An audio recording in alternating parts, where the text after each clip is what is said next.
रंग में रंग गयो रे,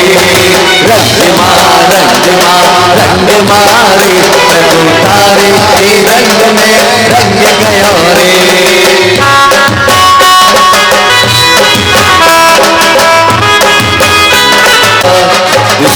ओम ह्रीं श्री धर्मदेवतादिनाथ भगवान सिंहासने तिष्ठ तिष्ठ जगता सर्व शांति करो तुम। श्री तीर्थकर्ता संपन्न वार्य विधौ सुरेंद्र चिराति वन वीर पूरयतो। क्लीं ऐं हरं बम बम जय हो। हम सम सम तम तम पम पम जम जम झिम झिम झिम झिम द्रम द्रम द्रीं द्रीं द्रमे द्रमे ओम नमो हरिहते भगवते श्रीमते पवित्र जलेन जिनाभिः सिंचयामि। दम्ब वैनीरैर्वारद्रोग गै कृष्णभ्यां जन्माप्तां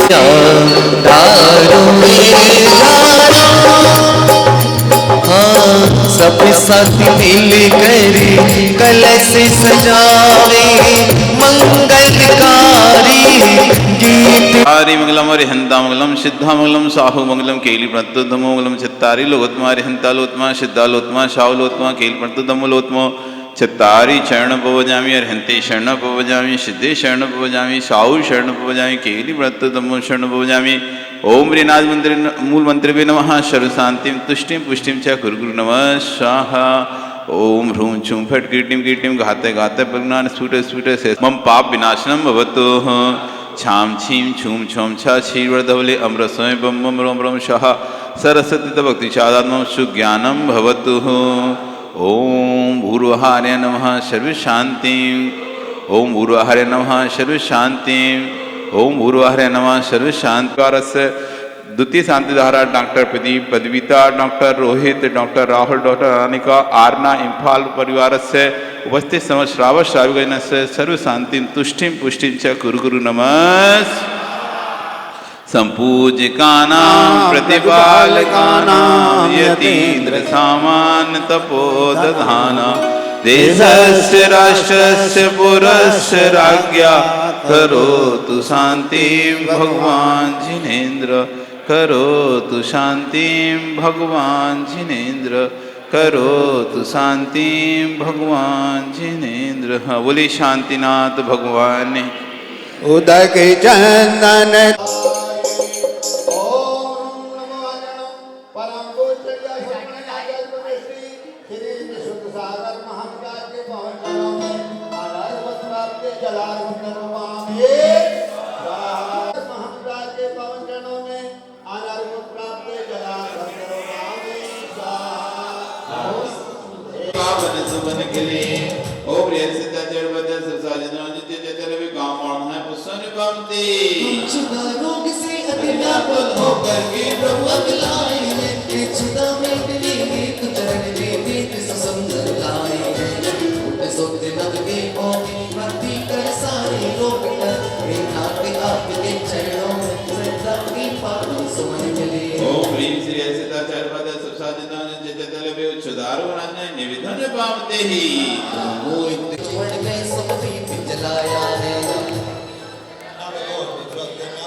चैतन्य नमः। ओम श्री हरिसिद्धाचार्य उपाध्याय सरसाजित धर्मनाम चैतन्य नमः। ओम श्री हरिसिद्ध धर्मनाम चैतन्य नमः। ओम श्री हरिसिद्धाचार्य उपाध्याय सरसाजित धर्मनाम चैतन्य नमः। ओम श्री हरिसिद्धाचार्य उपाध्याय सरसाजित धर्मनाम चैतन्य नमः। ओम श्री हरिसिद्धाचार्य उपाध्याय सरसाजित धर्मनाम चैतन्य नमः। ओम श्री हरिसिद्धाचार्य रोम रोम से निकले प्रभुवर नाम तो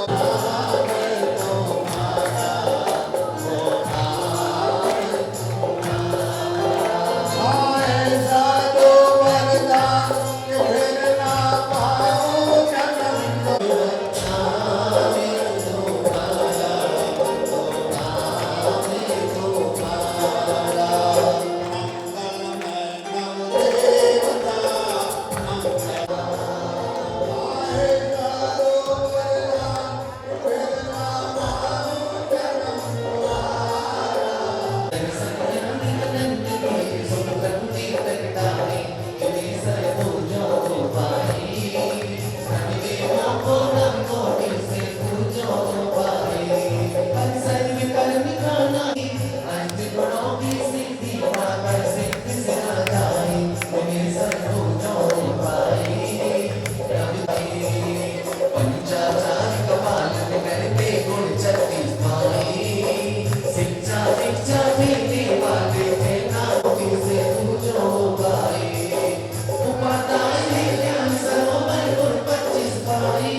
सिद्धाधिपति अब्दुल अब्दुल अब्दुल शंभु षडामायनम। ओम ह्री नमो सिद्धारम चतुर्विंशत्यधिक सहस्रगुण ओम ह्री नमो सिद्धारम चतुर्विंशत्यधिक सहस्रगुण संयुक्त सिद्धाधिपति अब्दुल संयुक्त भगवत संतरी गणम पुष्पांजलि क्षमा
जिनको विश्व लोक कहते विश्व में जो श्रेष्ठ है विश्व के ईश है जो ज्ञानदानी देश है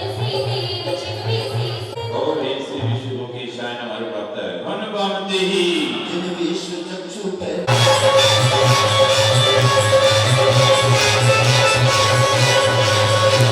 तुम हे जिन भगवान शक्ति विज्ञाता अपना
अरिजित सागर जी महाराज नलवाड़ी नगर विराजमान जिनके चरणारविंद में अनर्घ्य बल प्राप्ति है गम निर्मामति गुवाहाटी वालों कहाँ है गुवाहाटी? हाँ थोड़ा सा लेना है लो थोड़ा सा लेना क्योंकि आज माता को टाइम नहीं है।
ॐ नमः सिद्धेभ्यः।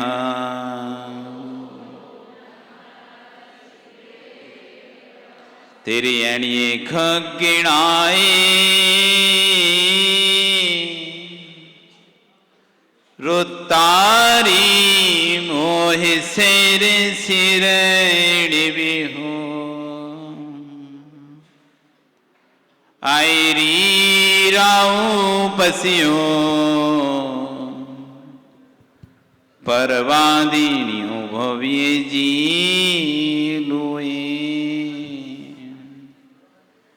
नमो अरिहंताणं नमो सिद्धाणं नमो आणं नमो वज्रायणं नमो लोये सव्यशा।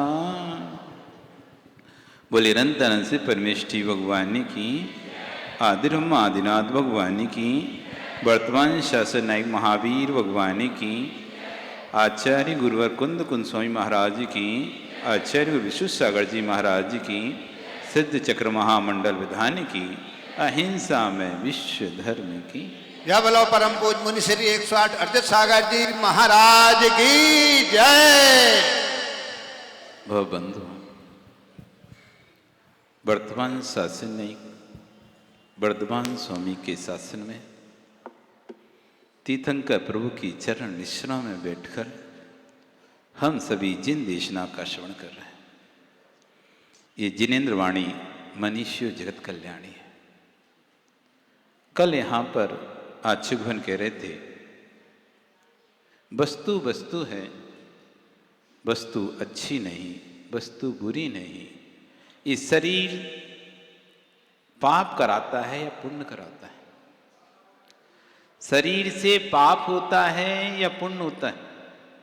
क्या होता है बताओ? गुवाहाटी से लोग आए हो आप लोग, शरीर से क्या होता है? पुण्य होता है कि पाप होता है? हैं? विजयनगर से सब ज्ञानी लोग हैं, बहुत सुन रखा है। विजयनगर में बहुत स्वाध्यायी महिलाएं रहती हैं, गुवाहाटी में बहुत स्वाध्यायी लोग रहते हैं। तो अच्छा बताओ, इस शरीर पुण्य भूत है या पाप भूत है?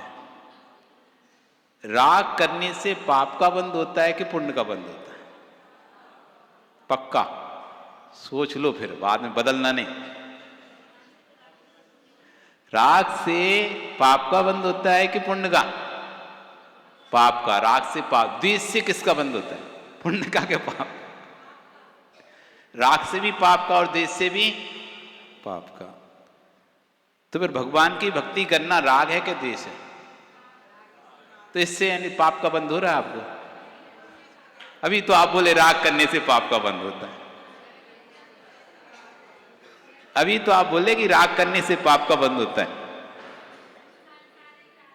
सांसारिक राग करने से। बहुत सुंदर बात है। दत्तो बंधति कम्बो मुंचो जीरो विराग संपत्तो ऐसो जिने सुदेशो बड़ जम्मा मध्यम सुबड़ियो। जिनेन्द्र देव ने उपदेश कहा है, रत्तो बंधति कम्बो, राग बंध का कारण है। बंध से छूटना है तो राग को छोड़ना पड़ेगा, लेकिन कौन सा राग बंध का कारण है यहां समझना पड़ेगा। राग दो प्रकार के होते हैं, एक प्रशस्त राग और एक अप्रशस्त राग।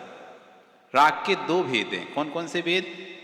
प्रशस्त राग और अप्रशस्त राग।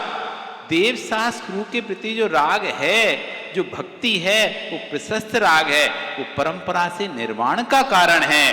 और जो अन्य लोगों के प्रति जो राग है, वो आपको संसार का कारण है। बिना राग के भक्ति नहीं हो सकती। बिना राग के भक्ति नहीं हो सकती। बिना राग के आपकी अंदर से भावनाएं बन ही नहीं सकती। जब तीर्थंकर के प्रति, भगवान के प्रति, गुरु के प्रति, शास्त्र के प्रति राग मरता है अंदर से, तो भक्ति दिखाई देती है। जो आपकी भक्ति है, ये आपका रागी है। गुरु के प्रति कहें, प्रभु के प्रति कहें, धर्म के प्रति कहें, जो इतनी भारी संख्या में आप यहाँ पर एकत्रित हुए, इतनी दूर दूर से, गुवाहाटी से, विजयनगर से लोग आ रहे हैं, तो ये शरीर हमारे लिए पाप बंध का कारण बनेगा या पुण्य बंध का कारण है? किसका कारण है? अभी तो पाप का बोल रहे थे, पुण्य बोलने लगे। तो क्या पाप का कारण नहीं बनता क्या? तो शरीर किसका कारण है? शरीर ना पुण्य बंध का कारण, ना पाप बंध का कारण। कल यहां पर आचार्यगण यही समझा रहे थे, इंद्रियों को दोष मत दो, शरीर को दोष मत दो। ये इंद्रियां नहीं होती तो मैं पाप ही नहीं करता, आंख नहीं होती तो मैं दूसरे को देखता ही नहीं, पैर नहीं होते तो मैं कहीं जाता ही नहीं गलत जगह पर। इन पैरों को दोष मत दो, आंखों को दोष मत दो, शरीर को दोष मत दो। तुम्हारे भाव ही जैसे होते हैं वैसा ये शरीर कार्य करता है। तुम्हारे भाव प्रशस्त हैं, ये शरीर प्रशस्त कार्यों की ओर बढ़ेगा। तुम्हारे भाव प्रशस्त हैं, शरीर अप्रशस्त कार्यों की ओर बढ़ेगा। इसलिए शरीर को दोष मत दो। विश्वास रखना, आचार्यगण कह रहे हैं, शरीर ने आज तक किसी को दुख दिया ही नहीं है। आपको दिया शरीर ने दुख? नहीं दिया। बैठ तो पाते नहीं हो, कमर दर्द करती है और कह रहे शरीर ने दुख नहीं दिया। कहते थे महाराज जी बहुत पिराती है जी, जमीन पर तो बैठ ही नहीं पाते, नीचे तो बैठ ही नहीं पाते, दर्द करता है। आप लोग करते नहीं करते शरीर दर्द? किनके का शरीर दुखी कर रहा है? सबका कर रहा है। शरीर से दुख हो रहा है कि नहीं हो रहा? तो आचार्य बनिया कह रहे हैं शरीर ने आज तक किसी को दुख दिया ही नहीं है। असाता के उद्देश्य ने दुख दिया है। शरीर तो निमित्त मात्र है। शरीर क्या है? शरीर तो निमित्त है। हम बैठ नहीं पा रहे, ये शरीर की गलती नहीं है, ये हमारे असाता कर्म के उदय की गलती है। हमने ही जो कर्म को बांध के रखा था असाता का, वो उदय में आया। अब वो कर्म जब भी कोई उदय में आएगा तो कोई ना कोई 9 कर्म उसे चाहिए। कर्म को उदय में आने के लिए 9 कर्म की आवश्यकता होती है। तो ये शरीर हमारा 9 कर्म है, यानी किंचित कर्म। शरीर 9 कर्म का मतलब होता है किंचित कर्म। तो शरीर हमारा 9 कर्म है। उस कर्म को उदय में आने के लिए किसी भी 9 कर्म की आवश्यकता होती है। असाता का उदय में आया तो हमारे शरीर के माध्यम से बैठते नहीं बन रही, अनेक प्रकार की बीमारी हो रही है। इस कारण से हमको दुख हो रहा है। तो आचार्य कह रहे हैं वास्तव में शरीर ने दुख नहीं दिया था, शरीर की तो हिम्मत ही नहीं दुख देने की, क्योंकि शरीर तो कोई कर्म करता ही नहीं है। भावों से जो होता है वो कर्म हमको प्राप्त होता है। उन्हीं भाव कर्मों से जो हमने असाता का बंध किया था, वही असाता कर्म ही उदय में आकर हमको दुख दे रहा है। असाता के उदय में दुख होता है, साता के उदय में सुख होता है। वही शरीर जब बीमारी ठीक हो जाती है तो सुख देने लगता है, वही शरीर जब बीमारी आ जाती है तो दुख देने लगता है। कुछ ऐसे अज्ञानी लोग हैं, उनके शरीर में रोग होते हैं, वृद्धावस्था आते ही तो उनका सोच बदलना प्रारंभ हो जाता है। अब तो ये शरीर नष्ट हो जाता तो अच्छा था, ये शरीर दुख दे रहा है। ज्ञानी शरीर दुख देता होता तो जगत में जितने देहधारी हैं सभी रोते मिलना चाहिए। अरंत भी सशरीरी होते हैं। ज्ञानी ऊपरी ऊपरी धर्म की व्याख्या बहुत समझ रखी है आपने। साधक को, किसी गृहस्थ को यूं कहना कि शरीर दुख का कारण है, गृहस्थ कहीं शरीर से पीड़ित करने लग जाए, उसे ने धर्म से दूर होकर नीच के साथ छल कर लिया। यदि कोई व्यक्ति ये कहता है कि शरीर दुख देता है इसलिए महाराज जी भक्ति नहीं कर पा रहे, शरीर दुख देता है इसलिए भक्ति नहीं कर पा रहे, तो कह रहे निश्चय छल कर रहा है। शरीर दुख नहीं दे रहा, तुम्हारे ही परिणाम तुमको दुख दे रहे हैं। तुमने ही ऐसा साता कर्म का, ऐसे अंतराय कर्म का बंध बांध के रखा है कि तुम्हारे भाव ही नहीं हो रहे। नहीं तो जिनके शरीर काम नहीं करते तब भी वो व्यक्ति जब पुण्य का उदय होता है तो बड़ी भक्ति आदि, पूजा आदि अर्चना भी कर लेते हैं। शरीर काम नहीं करते, शरीर साथ नहीं देते हुए तब भी पूजा अर्चना कर लेते हैं। वो ऐसे अभागे होते हैं, स्वस्थ शरीर होने पर भी। कितने लोग थे, कई लोग हैं अभी भी घर में बैठे, कोई काम भी नहीं होगा, काम भी नहीं होगा तब भी घर में बैठे, आ सकते थे तब भी नहीं आ पा रहे। तो क्या शरीर उन्हें रोका? क्या उनके शरीर ने उनको रोका?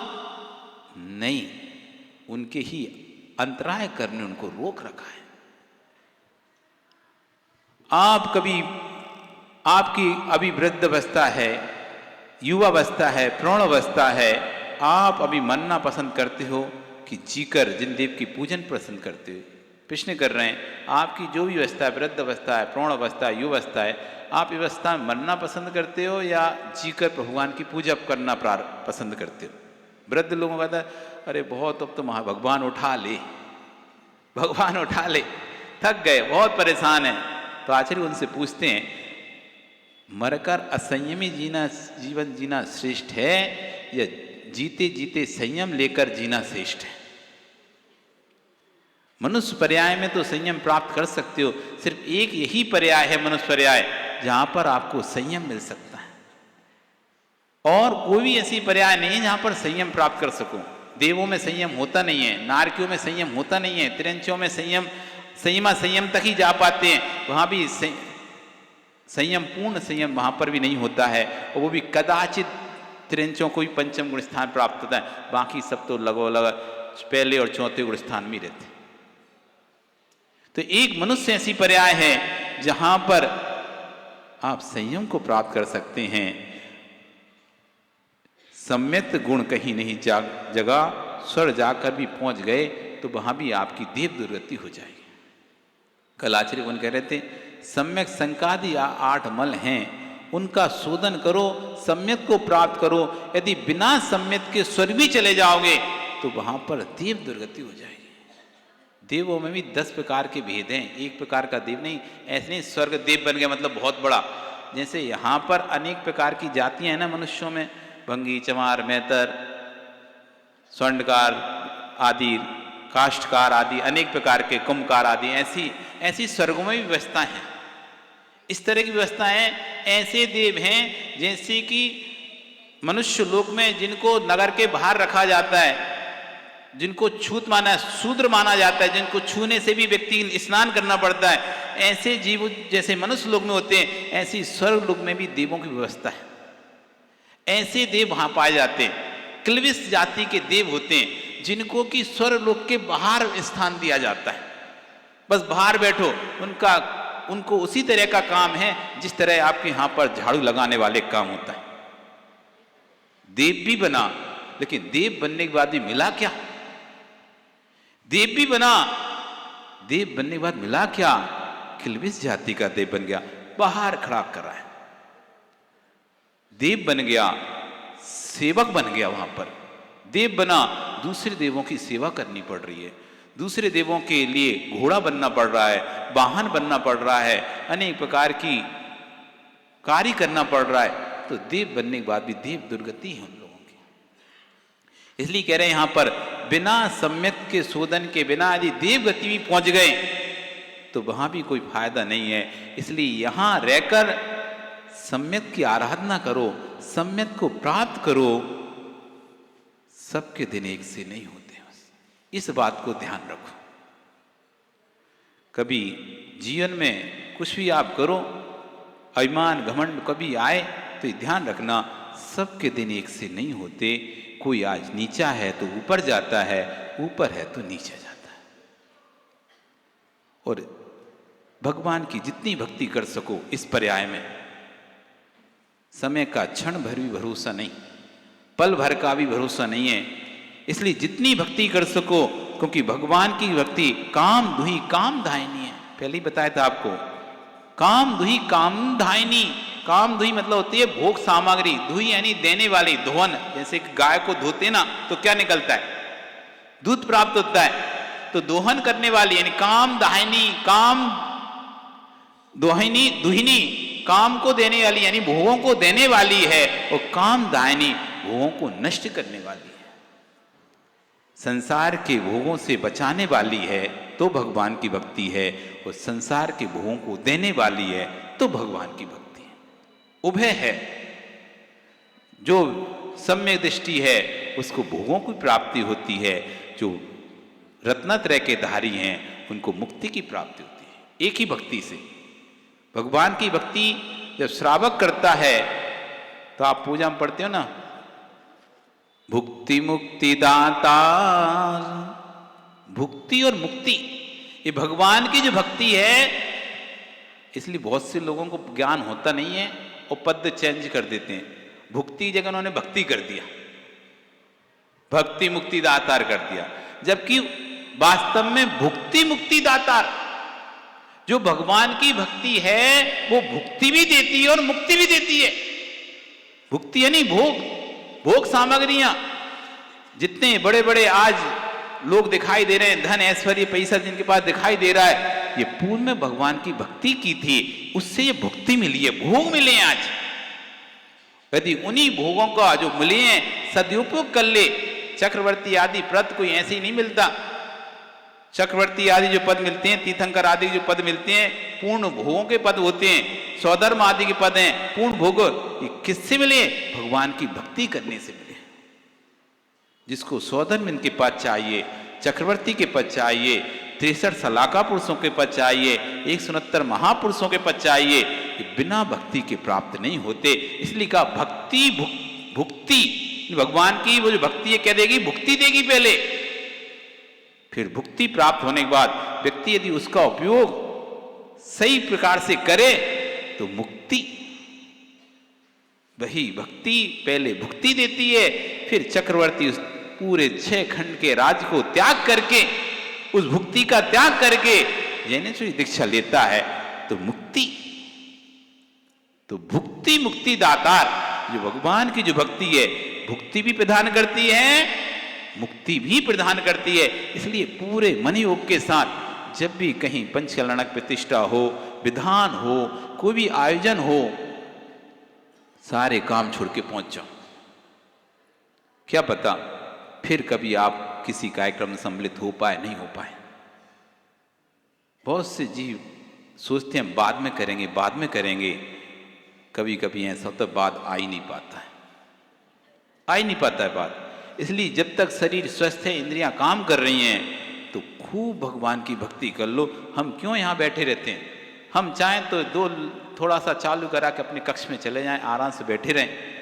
ठंडी में क्यों बैठते हैं? भैया समय का भरोसा नहीं है, कब कौन के साथ गया। जितनी देर भगवान की भक्ति करने का मौका मिल रहा है उतनी देर तो कर ही लो। फिर आवश्यक क्रिया में जाना ही पड़ेगा।